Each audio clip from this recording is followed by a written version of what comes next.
COVID-19 stimulus checks round 2. Is $600 for each qualified person enough? Or is it an insult to veterans and our families? How you doing?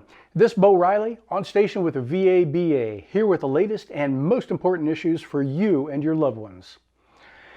Today we're examining the reality behind the latest round of COVID-19 stimulus checks, whether they're $600 or $2,000.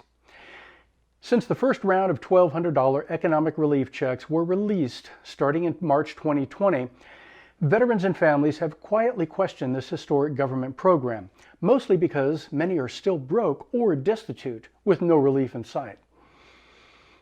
No veteran or family member I spoke with would go on record for fear of losing their VA benefits and other government assistance.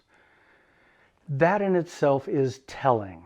In this current toxic atmosphere where whistleblowers are persecuted and even thrown in prison for speaking out against the U.S. government, even America's tough combat veterans are reluctant to voice their opposition. How's that even possible?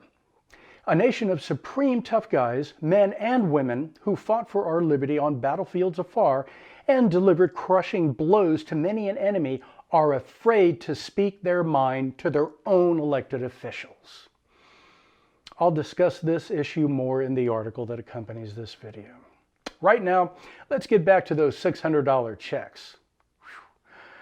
If the first round of relief checks was disheartening, the second round is an absolute insult to veterans and has caused many of us to lose interest and faith in our political process. I haven't yet. I'm still there. I hope you are too. Members of Congress and their colleagues in government and the private sector have never been wealthier in the history of this country, due to the largest transfer of wealth in our nation's history. Yet many continually vote against bills that would aid veterans and their families. At the same time, the middle class and our poor have never been worse off, with many falling into the abyss that houses America's poor now. Worst of all, though, is our own government giving out relief checks that amount to little more than a pinprick, a month's grocery bill at most. Now, if the government were to say, give us $2,500 a month for the next couple of years to qualifying Americans, veterans, that might carry us through the pandemic. All other stimulus checks, though, are chump change. The veterans who shared their experiences with me all said pretty much the same. Seriously? Is this supposed to be a practical joke on Americans? If so, what's the punchline? It's certainly not the $600 check itself. No, it goes deeper than that.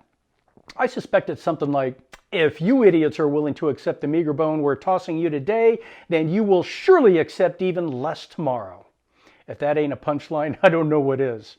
And it breaks my heart to know, if veterans remain silent, that punchline will become a reality. All is not lost, though. The VABA is here to assist you with first-rate news and information because we are a member-supported organization that needs your input.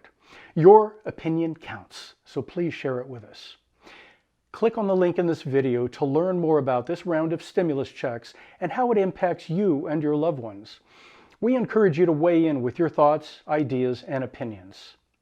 This Bo Riley, on station with the VABA. Thank you for stopping by. See you again real soon.